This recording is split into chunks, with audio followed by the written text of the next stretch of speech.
Et on commence par une prouesse médicale et c'est une première en France. On la doit à des chirurgiens du CHU de Grenoble. Ils ont réussi à réimplanter en même temps les deux bras d'une femme accidentée. Ces deux membres avaient été sectionnés par un train quelques heures avant l'intervention. Anthony Joly et Tristan Lebras. Voici l'unique photo témoin d'un exploit médical. Réimplanter en même temps les deux bras d'une femme tombée sous un train.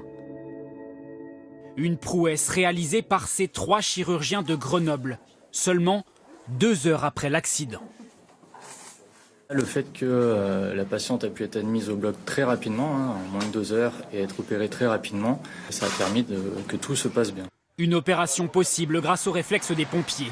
Dès leur arrivée sur les lieux de l'accident, ils ont récupéré les deux membres sectionnés. Il faut préserver au maximum l'aspect sanitaire, je dirais, propreté. Donc on les enveloppe dans un champ stérile et ensuite on les met très rapidement dans des sacs de glace et ensuite dans des glacières pour que le froid reste durant tout le transport.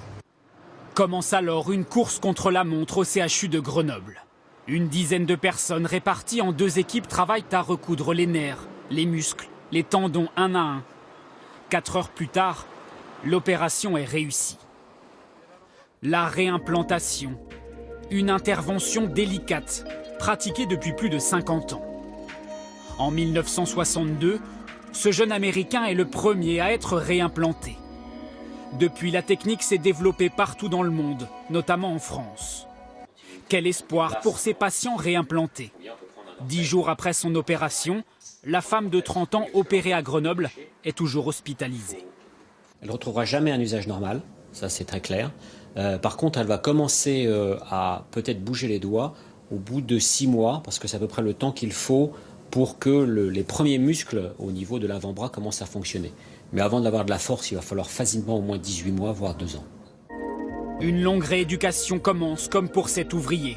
Le mois dernier, des chirurgiens de Marseille lui ont réimplanté son avant-bras après un accident de travail.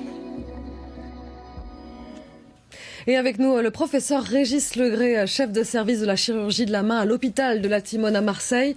Bonsoir professeur. Pour bien comprendre la prouesse de vos confrères de Grenoble, expliquez-nous si on a une grande expérience en France de ces réimplantations. En France, on a c'est la première implantation de main à Marseille, une organisation.